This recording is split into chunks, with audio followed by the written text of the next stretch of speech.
And welcome back. We are going to be working on the name font design today, and what we're going to be doing is we're going to be coming up with our own styles of fonts. We've all used different types of fonts when we type something to kind of change the look or the appearance of whatever the thing is that we're trying to do. And with this, by using your name, what we're going to do is it's going to help me kind of learn who you guys are and hopefully tell me a little bit about you. So as you can see, what we got here is Olivia. And with this, we've got a bunch of different styles.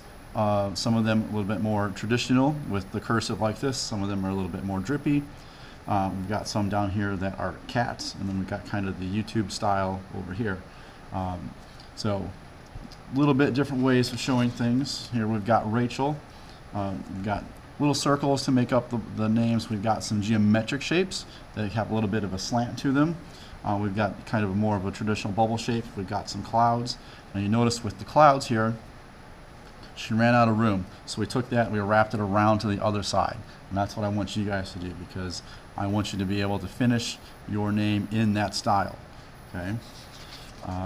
We've got Nevea. We've got some done here on the side of a Nutella jar. We've got some that are a little bit more interesting as far as the name on a project like this. We got music coming out from her dancing on the bed. We've got some books here. We've got the inside of the flowers. We have the negative space name here where it's been erased away. Again, we've got some organic shapes down here. We've got some geometric down here. Some of the organic ones are ones that are a little bit more rounded like this here. And then we have some that are a lot more geometric where they're a lot more angular. So we're going to try to get a little bit of each style when we do this, so that way we kind of spread things out a little bit and get a little bit of variety. Here we've got some hamburgers, we've got some fish eating some food, we have the pencil writing the name out. So a little bit variety, as far as how things look. We've got kind of a digitized version here. We've got some clouds, we've got some trees with some rainbows, got the building blocks down here.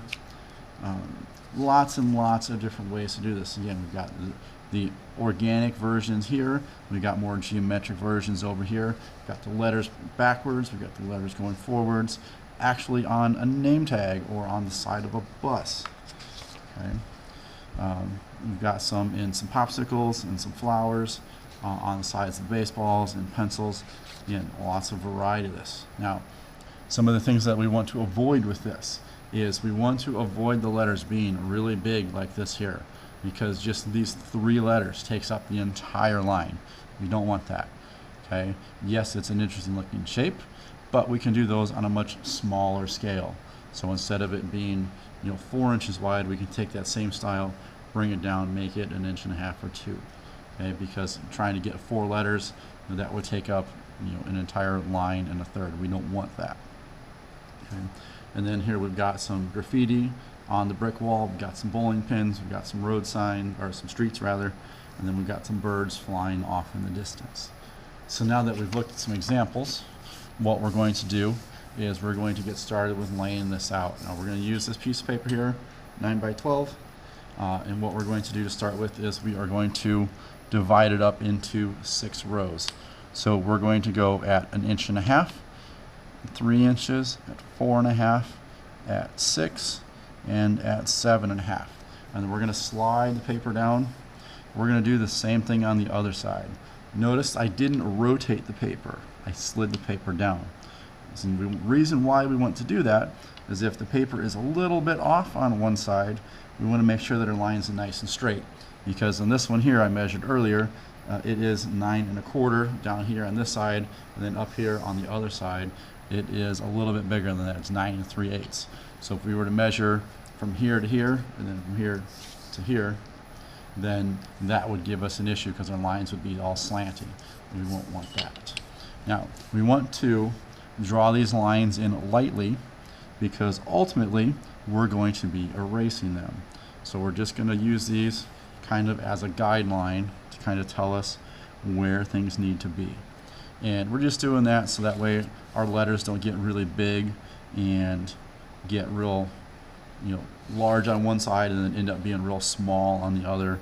We're trying to get a little bit of consistency out of these, because when you have an actual font that you would type out with, they're going to be the same size. It's going to be 12 point or 13 point or something like that. So you want it to be the same from the left-hand side to the right-hand side of that. Okay, so what we're going to do is you are going to start to lay out your designs. Now, we got one here that's already got some drawn into it.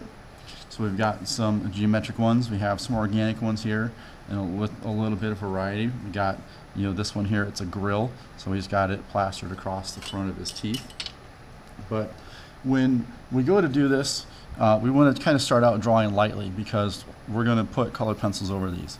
And if we draw really, really heavy, then the colored pencil isn't going to cover up that real dark pencil line. So I'm going to do a organic one where the letters are going to be nice and round. You just kind of lay things out, kind of figure out how big you want each one to be. And again, we don't want them to be too big. So I'm going to have a little bit of an angle on the back side of these, and it's going to curve in like this. Now we want the size of them to be relatively same as far as the thickness goes. So we're going to go a little bit thinner here, wrap this around, and work our way around. You have a little bit of a ball on the end of this one, kind of match up with a little bit of a ball on the end of that. And go through, clean this up just a little bit. Try to round these things back out. Now we want to try to get a consistent look. So I'm going to start with my A over here is going to have that little bit of a ball on either side, just like the G does over here. We're going to come up and get that same shape, roundness to it, and it's going to come down here, and then this tucks in, and just make a nice little loop going around like that, or get kind of a circle in the middle. Now, as far as the shapes of the letters, you want to have kind of the mechanics of them all be about the same size. So in this part of the G here kind of matches up with this part of the A. This matches up with this part of the G here. Just like with these here, all of these match up. So they're all kind of in the same plane of thought. So this is one continuous line through there. Same concept with this. So we're going to get a little bit of the ball here on the end, and I'm going to start my S up here and do the same thing. So my S is going to curve around like this. I'm going to leave a little bit of room so that way this other part can come through. Now, some letters are going to be a little bit trickier to figure out when you come up with a style. So it's just a matter of thinking a little bit to see how that process is going to lay out. Some letters are going to be really easy to lay out. Some of them are going to be trickier, like I said. So it's just a matter of taking your time, putting a little bit of thought into it. Now, if your name is a little bit longer, that actually works out to your benefit because you have less names to come up with. Whereas if your name is really short, like this, I've got 4 letters. So that means I'm going to have to come up with a lot more variations to it. So you don't necessarily always want to do the short version of your name. Sometimes doing the long version is beneficial to you. So there's just working out one of those. Now, before we start to do any color at all, we want to go through and get the entire page done. So we're going to have an entire page done like this, where it's pencil line from all the way top to all the way to the bottom. And then if we run out of room at the very end of it, that's fine, just fit in whatever you can. But we want to get this all laid out and then go through and erase your pencil lines so that way you don't have to worry about those when you go to put the colored pencil down. And once you've got all of this done, we can put colored pencil down, but we will talk about that in another video. Just make sure that you have a really good variety of shapes. We don't want everything to be all geometric. We don't want everything to be all organic. So we want to have a good variety, have some that are a little bit thicker, have some that are a little bit thinner, just change things up a good bit so that way it's going to look interesting as an overall project. All right, any questions?